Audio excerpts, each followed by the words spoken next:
Imagine the air in a room charged, two people standing face to face in the heat of an argument.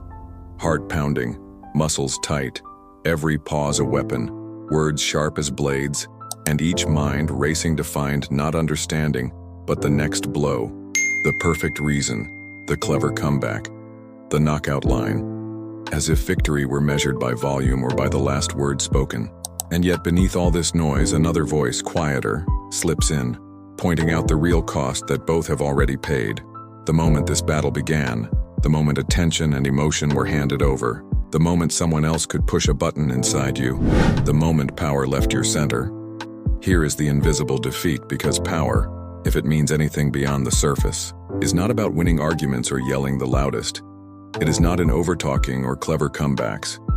Power lives wherever you control your own weather, your presence, your tempo, wherever your attention is not held captive by another's drama. Every instinct to argue, to defend, to press a point, those are just shields for something lurking below. Deep needs long mistaken for truth-seeking, but really only ego protecting itself, scared of being exposed, clinging to the old script, wanting so badly to look right, to be seen as strong, to keep the upper hand. But what is really being shielded is a fragile idea of self, scared that being wrong means being nobody. So every word, every jab, every raised voice is a thread tied from your insides to their fingers, giving them control without you seeing it. And so the first truth to swallow is this: the one who controls how you react owns the whole scene.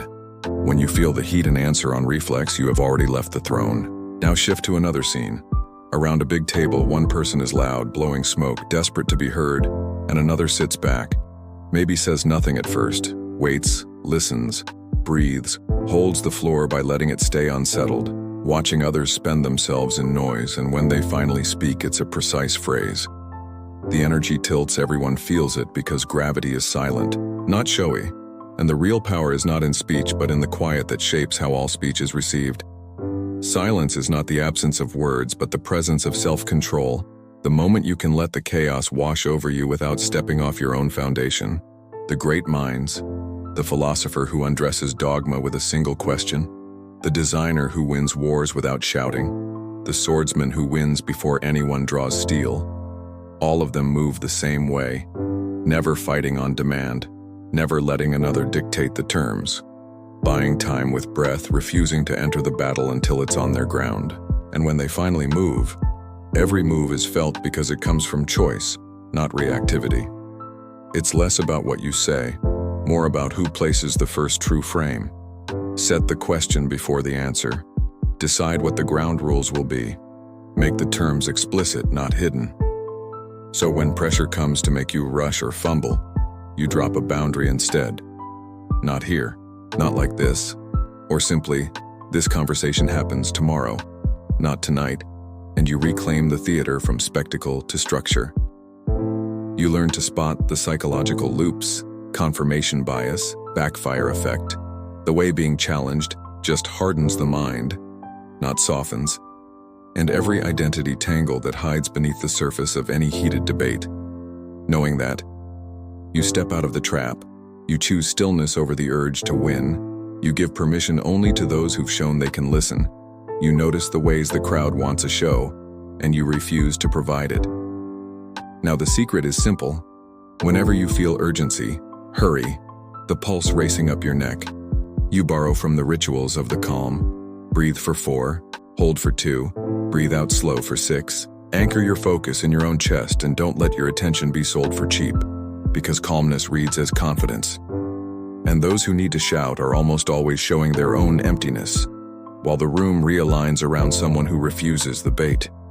Questions are more powerful than statements, so you use them to shape uncertainty. What decision are we really trying to make here?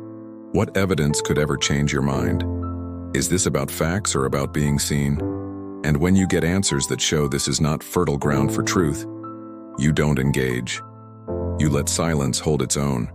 And when you do speak, it is one clear statement that stands alone, not as rebuttal but as anchor for whoever wants to hear it. Words become currency, no longer to be spent on those who cannot or will not listen.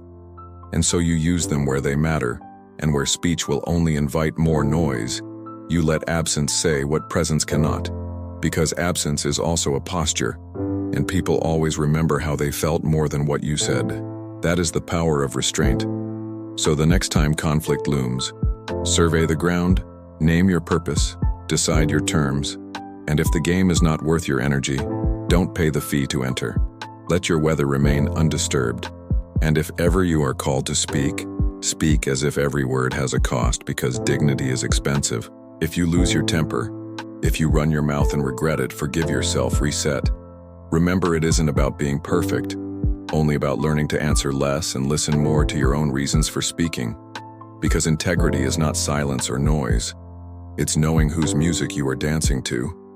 And slow, honest cadence always outlasts the loud parade. And when you do have to fight, let it not be for ego or to prove a point that has no impact, but for a cause that would matter in a silent room with no one watching. Then every word counts, and every silence weighs even more, and the room hears you without knowing why. And if you want the world to join you, let your self-control draw the map, and let those who are ready follow. Because in the end, strength is not about how much you conquer outside, but how little of you is for sale when the storm begins. Master the battlefield inside, and the outside becomes quiet by comparison. Imagine waking up with a calmer spine than yesterday, not because the world is softer, but because the storm inside no longer negotiates with every gust. And this time, when pressure tries to name you, when urgency bangs its drum, you don't march, you measure, you taste the air and choose the ground. Because you have learned that winning is not a scene, it is a sequence, and the sequence is always the same. See the game, set the frame, decide the stakes, and only then, if it serves, speak. Picture the next hard moment arriving unannounced, a text at midnight that aches to be answered, a meeting at noon that aches to become theater, and feel how your old reflex reaches for old rope, the reflex to correct, to defend, to pour your center into a hole that never fills, and then feel the new habit rise, the small but holy separation between stimulus and answer, the breath that makes room for choice. 4 in, pause, 6 out. Again, and your gaze does not dart, it rests. Your jaw does not lock, it releases. And the first language you use is not a paragraph. It is a boundary. Not here, not like this. Tomorrow at 10, 15 minutes, one decision, and you return the scene to a container where truth can breathe and performance cannot feed. If the moment requires speech, you no longer plead or prove. You define. You place one line like a beam. This is what we are deciding. This is the horizon we honor. This is the cost we will not pay. This is the line we will not cross. And by naming what matters, you make noise expensive. You make attention return to weight.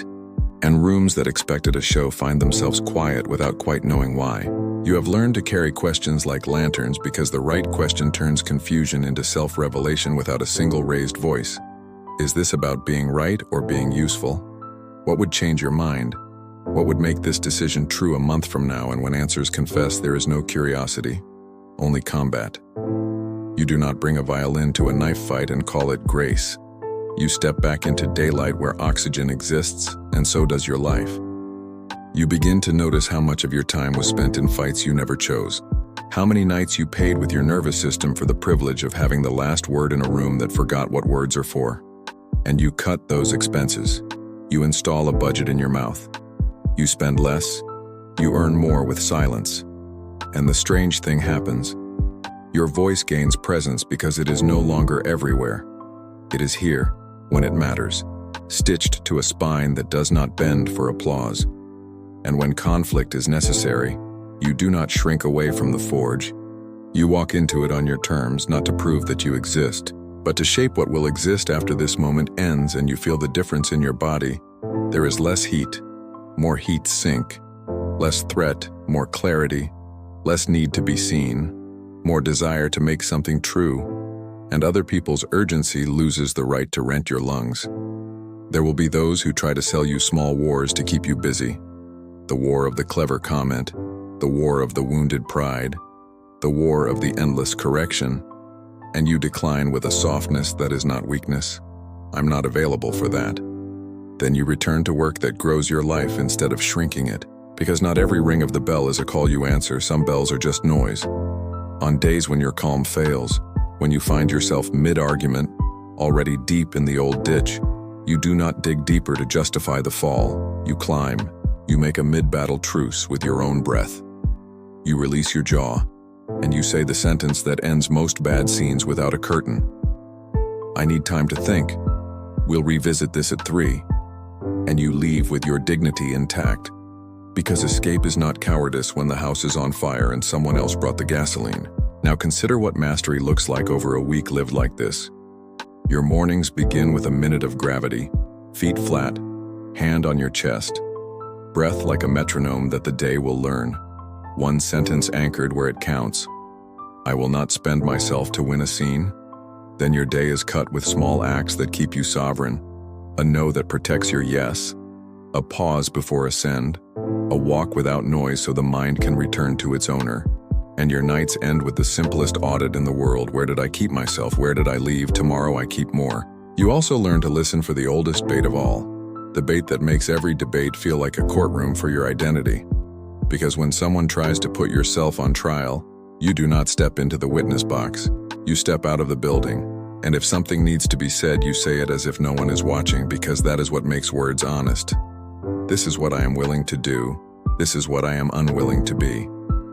Then the conversation either becomes adult or it ends.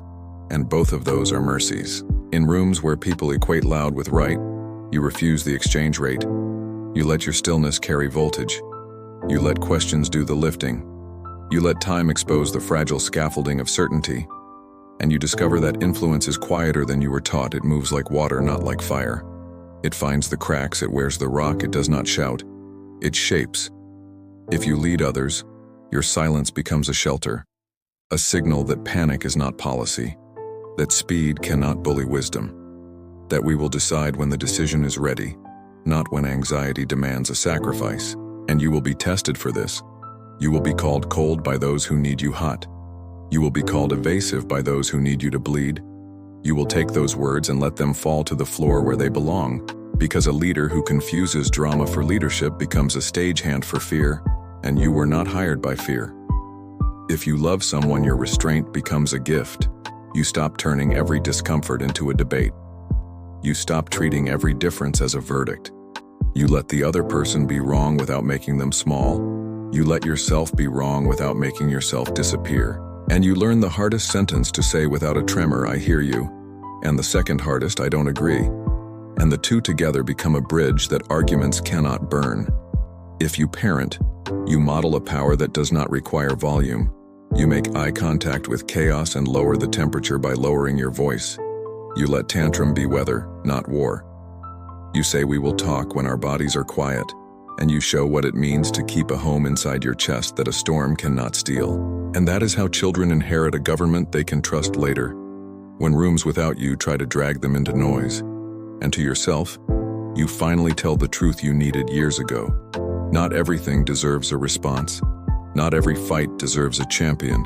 Not every misreading deserves a correction. And none of these things have the right to make you smaller. You can walk away with your center intact. You can remain and keep the terms. You can speak and leave no smoke in your mouth. All of this is allowed, all of this is adult. Now weave the tools into one cloth so your hands can find them in the dark.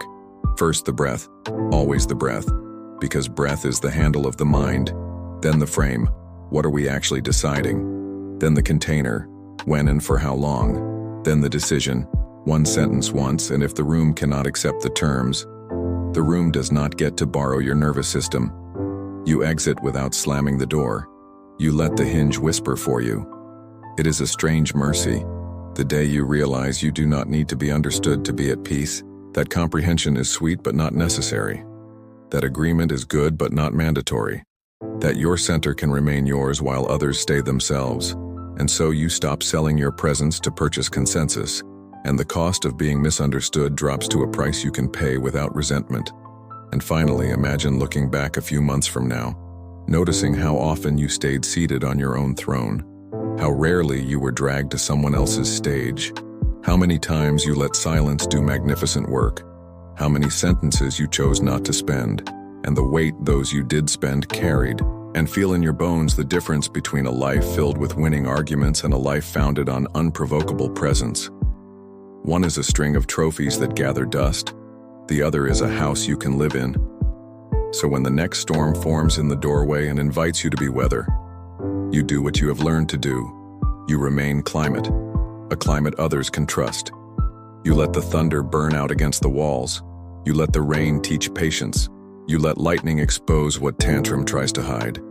And when the room is ready for it, you plant one sentence that will be there in the morning. Then you go make a world that does not require you to win scenes to be real. Because that, in the end, is what the silent trick was always for. Not to make you quiet, but to give you back a voice that belongs to you, and a life that does not need to shout to be heard.